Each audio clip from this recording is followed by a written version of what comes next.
Ole, hei Chief Ministerin, when an tukel ho, a riek le do nani. A lim lam, a tam kopin gashia, tun chu, and reaction halang. Speaker, Chamalama Khan, and Dampabiel to members of the Khan, can Pamrate, Van Duena to the car around Soya. Near Niho he can Ramtan and Nunatapa, the Takuseta, Betute and Nia. Member he Punlam, Panlo, Tlam, Pantiel, Tiel and Nia. Imam Mualaman Harsanatepo. Rem kan han ruat hova kan revenue minister in te ang tokin ma alak saka tuntuma kang mayan han tuara hian ti thei nei tam lo mai la chief minister relief fund atang hian cheng noi khat pek ani a chuan kan diem an ar minister hian cheng noi nga pek atumin ka ria tin helai Bazar Khate he Chungkwa Somli Borvel Azonani Chuchu kan IMC Lampang Hian Antitop Niin Kalofia Sak Thatten to Memoni Chiang Takineng my information don Kanay Velova Emi Chungchanga Hian Sarkar Tepo Amin on them the Uai Tepo and Oma HIMC Tunay na Huang Ania kan enroll Taylova kan party te suni sen ti dan kong te po mga marotsu kan party te anlo ni lo box si chuwang chuan helai hi chuan sarkar chuan kut kan thak thailo ani ti kha kan soifia du bok ani ole pu speaker hei tuntrum concession hi area kan ha tlang view maya zir top zana zanre ya ka som vek chewa Thỉnh Tlang làm po kha hong lo ram ula nupui pasal nei lo inon ruenga ti chuanin lim takin zan ria kan ei ho lenga atlang kir te kha kan tuai ma manga maro chu poisa ron pai nem de le toro tun trum chu fine kha choi tu nei lo te nom le pal takin kan master of ceremony kan chairman tur he pubi lal chanjawani anga kan deputy speaker ufam kimanen min kai hruayang anni panin than tiang angin min kai hruayanga alim thei ang bera man kan tumanga item nei thei tur te po kha ro in bo sai ula atha ange dar nga tran tai la atok angem le dar ngai tran ang o Le thon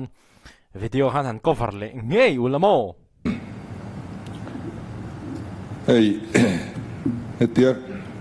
kan hanin sual lek nuwa zanri han ei te hi thade mai nia no ho te po hi an kal khoma an pasal te len thenom ten han rel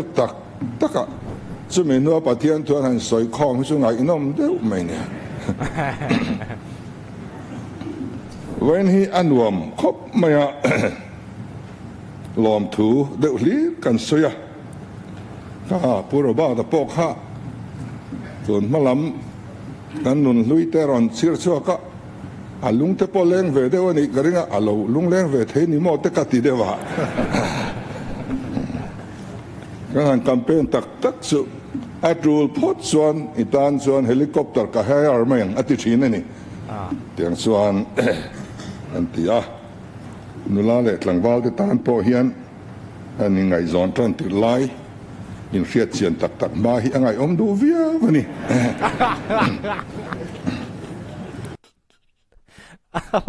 ngal sai dik pian boxia tin kan opposition MLA te khanin lom thuan soi de veka attend te pe kha chuanin ruling MLA in kan thik an hlawa khati khop khan mi pui sarkar ni zia vein chu alangin ka ria opposition MLA te na khati khopa du saknan donga ruling lam mit mei veng khopa an om kha ka khiat voi khat na nia alo mom ka ti khop mai le ICT hian point khat chau kan soyanga tower signal thalo kan soya tower kan mamoni hemi ICT chang tu central hian pu aswani vice nefania ani IS officer atanga politika zuang lut ani voi ni voi thum kanin kom to burukrat lui ho hisu ka hanin nel hal mai zela hemi tower kan nei thei za thi an lo ti top ti tuai to India rama hian nang ni chu atul za zat karon pek belang chu atia ka lo mang mil deva kan bo zui vat lova chu wang chuan kan emele te khanin abik dakin kan mun kil khora om te khanin in ma mo na lai tur kha proposal ron siam ula dan ICT minister nena han the lut ula tichuan mun som nga bor vel identify tum ta ila chumi chu peifela del hilama kan kalpui don nia then rural development ta hian hey community hall kan sa thina ka soi fo chu thingtlang mun thing le mau atam em na po hianin cement hian sakral kan tuma abang hi brick kan han tia man tlak lo community hall hi atam em ani mana po ka soi to thina anan sazawa public lak na man theimia lo khok lutuk apum vering ota ti khanin trozui le abanga te chuan dap thumbo kai soi te han mangela amoi te re nen atlo potlowa ruk rula ka po hima threi puinen lo chuanin lu mai chi pon lo re renga thumbo kai soi te chu wang chuan heng hi kho chung ho hianin ke manina pathianin min pek ban rom sa man rem chan dan hi ngai to thiam senga thaga ti asilinga te po hianin atha em hei British un laya ansak mau siling te kha tak tak mutur ala omani ten kan RD block ramri chungchang boi thak zia kan soya MLA han ni hian video te tan tak hian a boi thaka video pakhat bial chunga hian MLA pani pathum te kha mun pakhat a pejun pali kan omani kha video tan khanin engai ni thopui vek alo ngai ta aboi thak khop me chuwang chuan kan opposition leader ina Aaron Soyang Khan tibel hi angai le maya kaitun ma tang kai poi mo chu district headquarter bo honbel ai chuan RD block honbel hi kan ma mo zo mi puinan chorzo kalo ti china theichun in se assembly constituency voice hian om thei selangin ti chuanin na tho all samzat mai ni he kan district planning kan han ti zong te po hi khatiang zong kan kal thei selangin village atangin blocka ti khan local so ani ten tu na om ang po hi aram ri hi asiam fel thei chin hi chu siam fel dan ngai to acha khopang ni tin RD block so ni lo kan department dang po hi SDO theu ram ri in ang lo te hian oma aboi thak khop mai ni hi chu tema a thei chin chu chin fel tum ni seng a tha ange ten champhai lampang kha mania khanin ring road siam na tura crossom ni da tu chau kha soi ni in ka ria khemi khan ko na tanga champhai in car khan kon thengin motor kong pui nuam taka kan kala khuwa kan lo don ta ti azim ta me ma riom ta me ma khemi in car atan khian vai bel seruk da ani ti kha kan soi tel du bok ani John Education Department han kalila kan literacy rate an niam thu kan soya an niam na lai bi te po oma mandia ka soi to khang lai bi ka kan emele ta khan tran no la ula department nen thei top kan suat lang don nia kan ti to ma kan son via va kan education minister hian voina soya la phalo de leka an ma son dan chen khat nak tuk lama kan soi don ni om takani ti chuan trần căn là cháu vanga tên ngắn chẳng mau nào tên mizo trong zir andua mizo trong zir ti tu tur andu thu official takin anon thena mai chana po anemele ten minon mu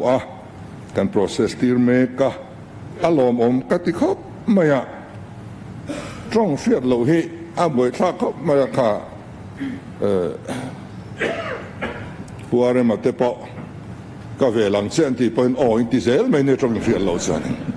buổi thác la den di ka vai rama papa khatin mi zo trong valin sanga leya apulip no thak adua apochung pai adu boxia soi thiam si lowa are bai postmortem karo ati ringot me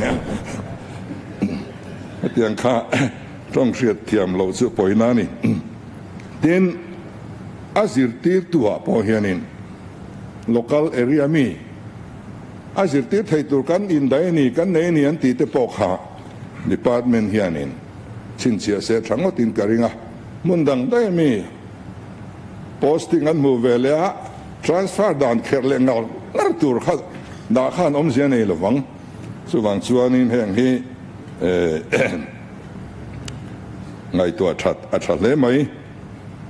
tin solai so abik takin kan MADC so potential nga ani horticulture ate agriculture ate project thatak tak din nan kan it viawani so bang chuanin CIDC solai so administrative district te mindil duk mi lova mindil wala kan pe mai thei cheusin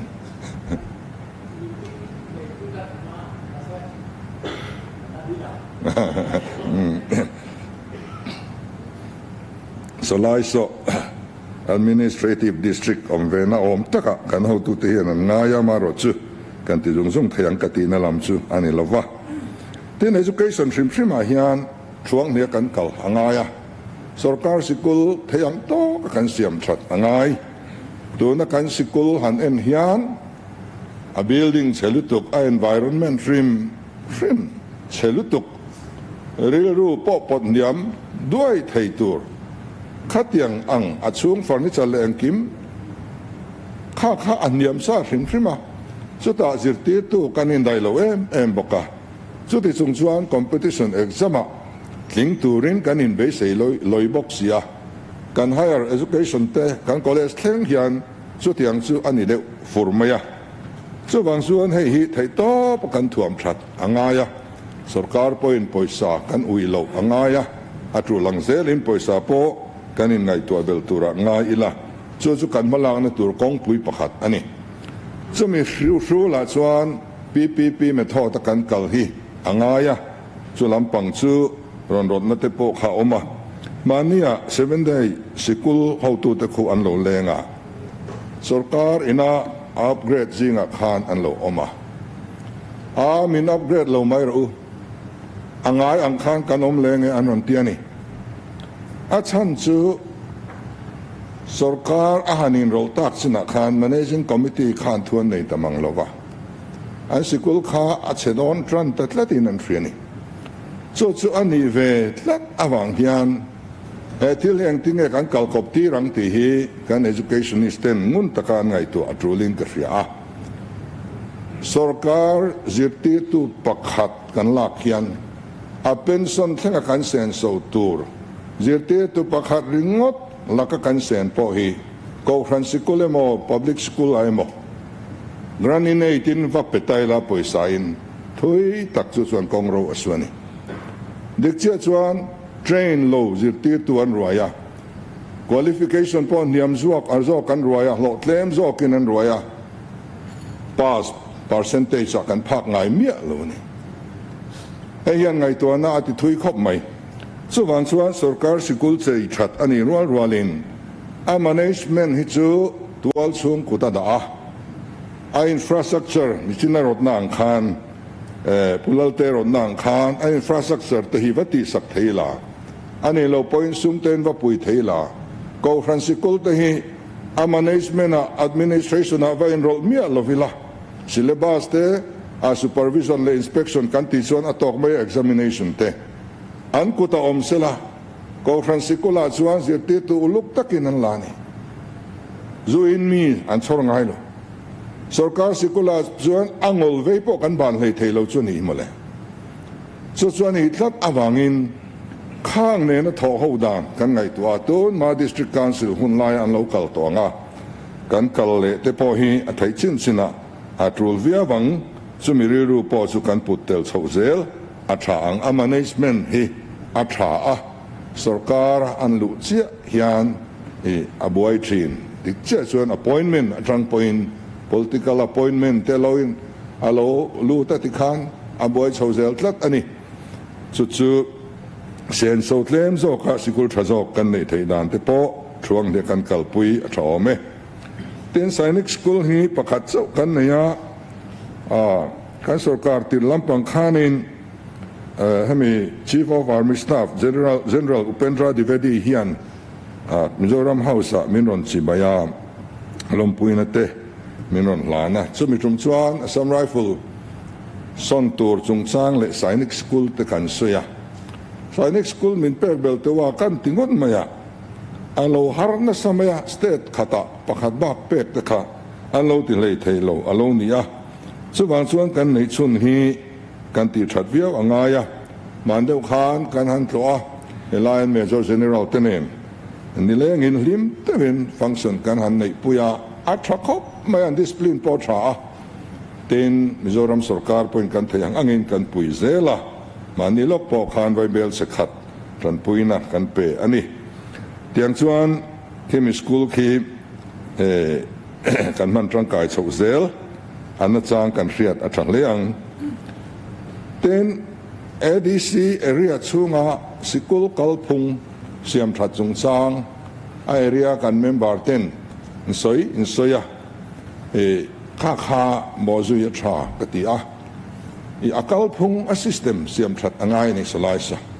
a trend district council nuai a trend Mizoram sarkar nuai pu in anglo loin anglo khatiang kan thoklang pheng phung hi ati dan ngai tu tlang ila la soi howilangin kan education department tenen siam rem atha in ka ria a kalphung ti dang lama kalphung tharakal angai venalai tak aniome tin posting and transfer chungchang a hian hey a policy duan tur te hi kan han ti ngiala a tha tho amaro chu human factor te omvea local factor te omvea mihring kan nia coming ai to lo le khan aom thei ngot big lo transfer hun te po hi naupang admission an lak hun lai ni lo sila exam lai te ni lo sila khatiang khan mihring kan rem chan dan ngai tua kan kalpui a tha katia ten main sikulan lo dina lo mu mal mang lo ven khotlang mang na wangin je ti tua an lo trang fata alo pui tling ta lo pui tling ta chenga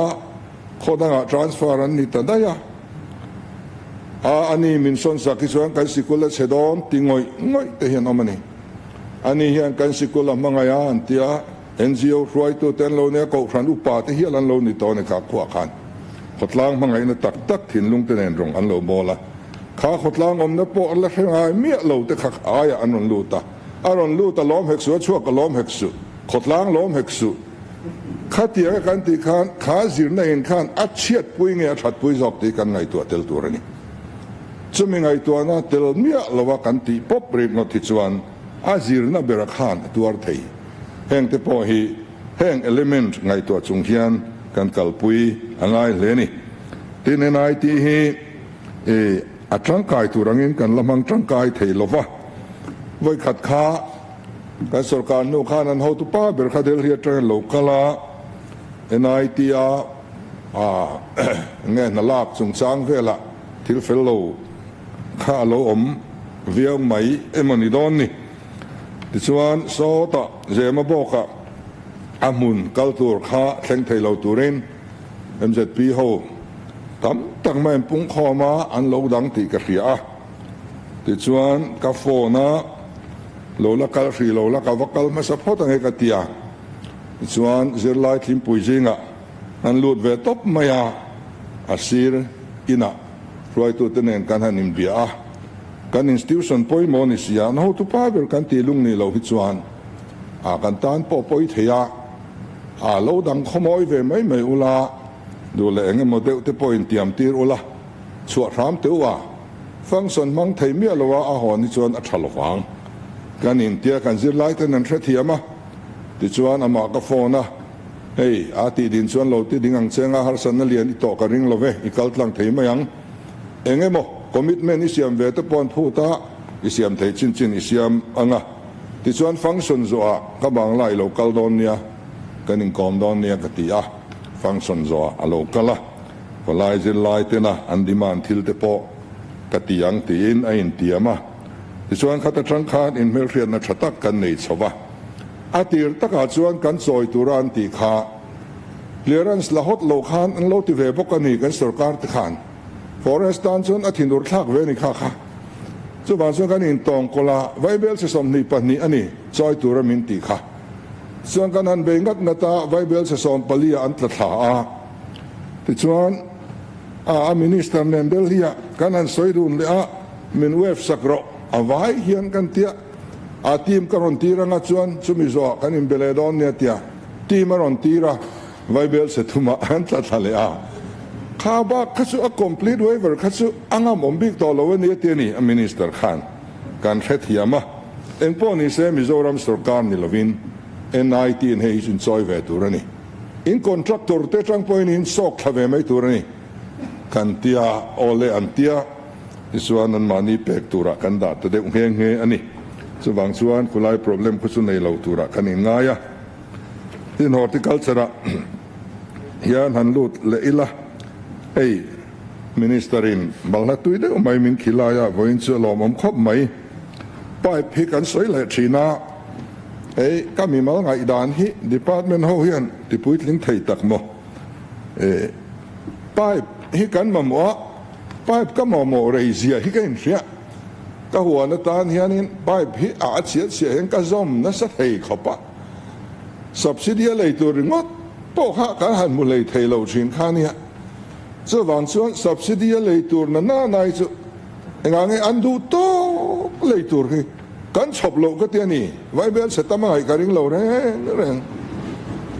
adu tuina subsidy an le tur kan da ngat chuan tu manan thraru lo thraru ka ngai lo tu nge le chuanga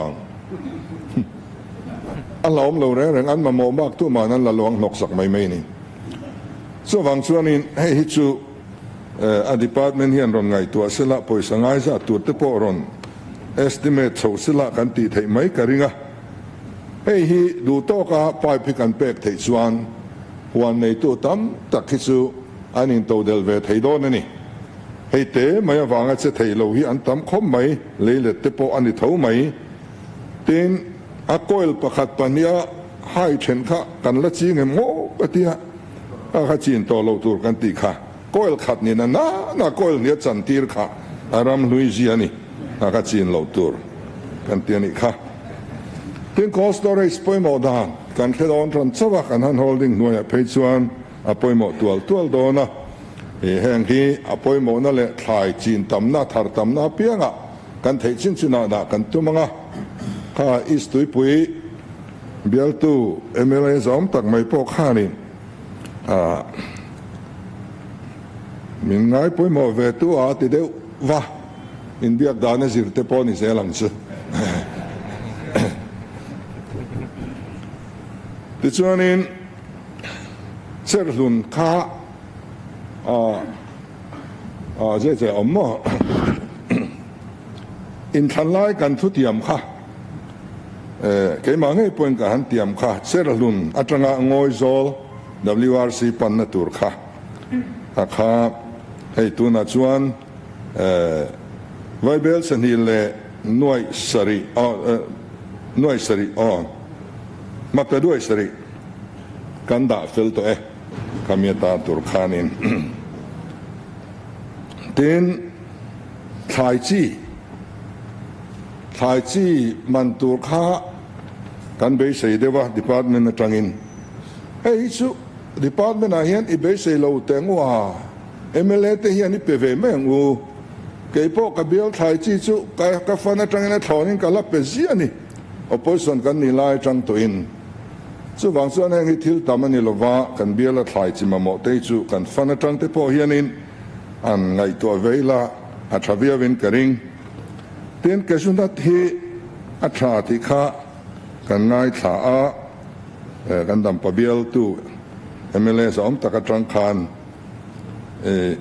aril ruwa feni ka om tel deu ni om ngo ka tia go ha chuanin kasunat a tang len feni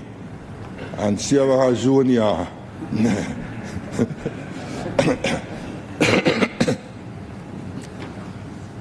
ka huana khon kan ching ve tak taka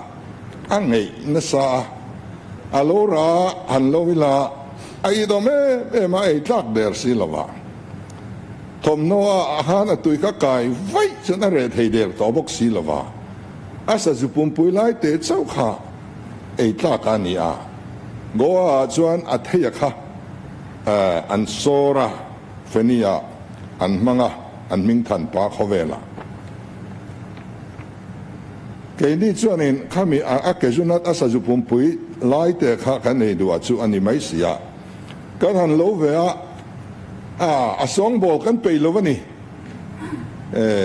nge ni hey tirbel dian pui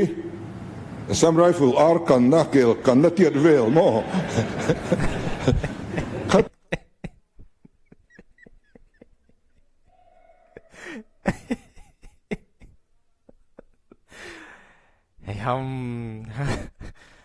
Siemi cho rifle ar kan na kel kan na tiat vel mo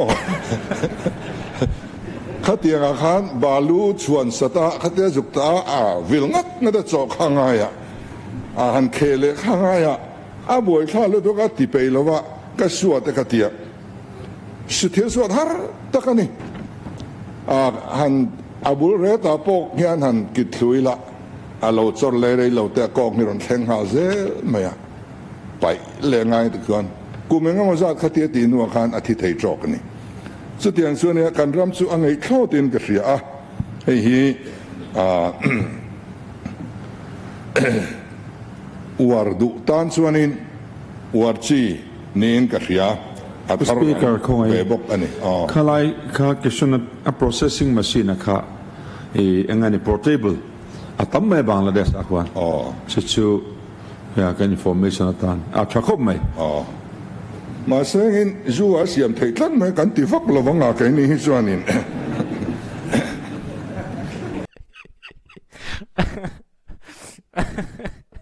parin cho nui tap ten thai chi le planting material a hun lo supply ti kha kan khet thina tun main hei hi kan sarkar na nuai chuan om tur ani to lo kha khe thar le ila a hun a pel to chuan supply lo mai tur om zia nei lo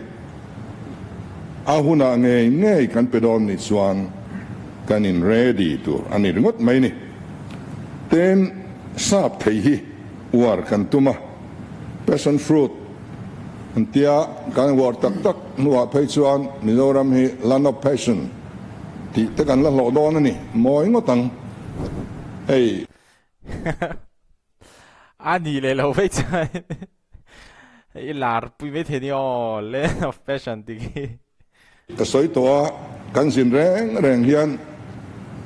VIP ho presenta imang zel ang kan tia mani local theng kan sap thei bok kha kan pe ni an tem ve tana an hre ve tana tin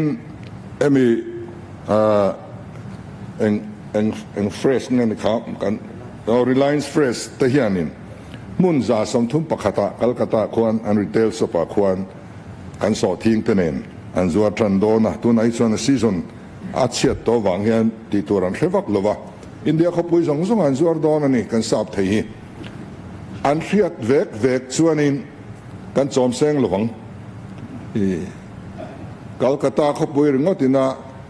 pum khat an ei poin MLBL som veling kan chi na nga yang chu wang chuan potential kan nei tha tuna khian mi ko khi mani ka han tlo a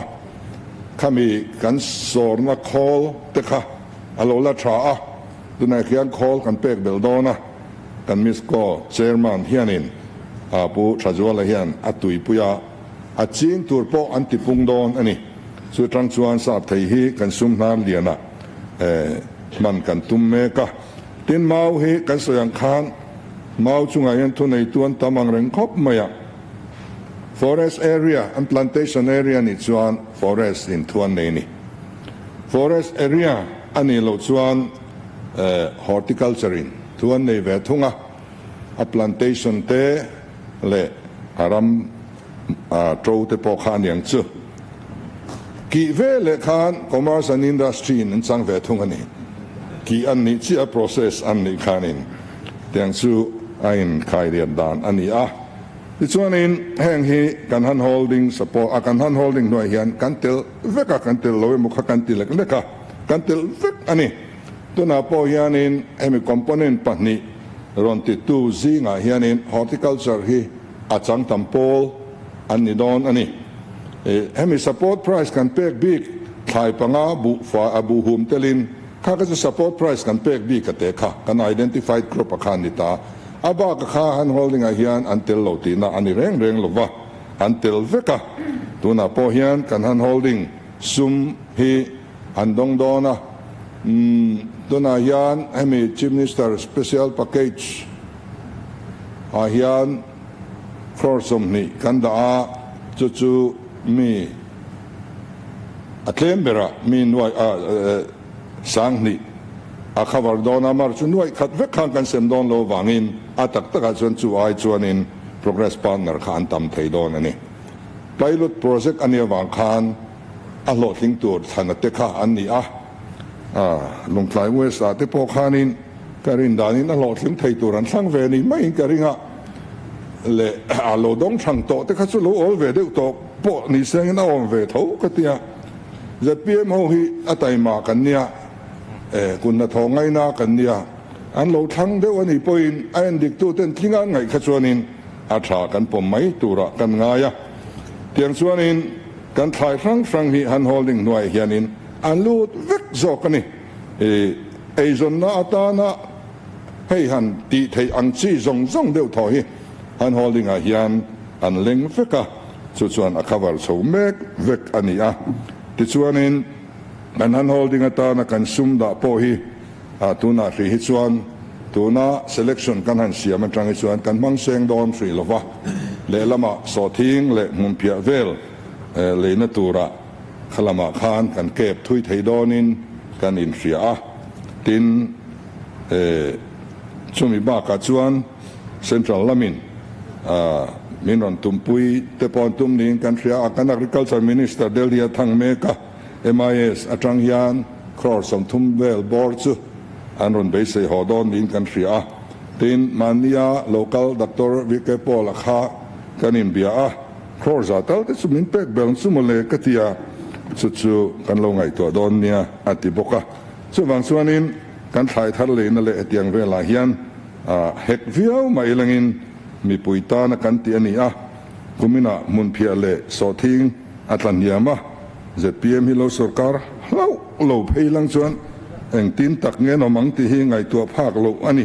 an mang ang don du tukani kainin lo poin sarkar sum sengin kan ret angin kan le saka le so sak vek po kan tum ani chumia tan chuan a trulang zelin poisa po kan mutura kan in ngai ni ole voina hian kan soi hona ahlim oma lom takin kan minister te pati demand kan pas thei don ni in alanga alawom hle mai kalome ngai nom train khop mai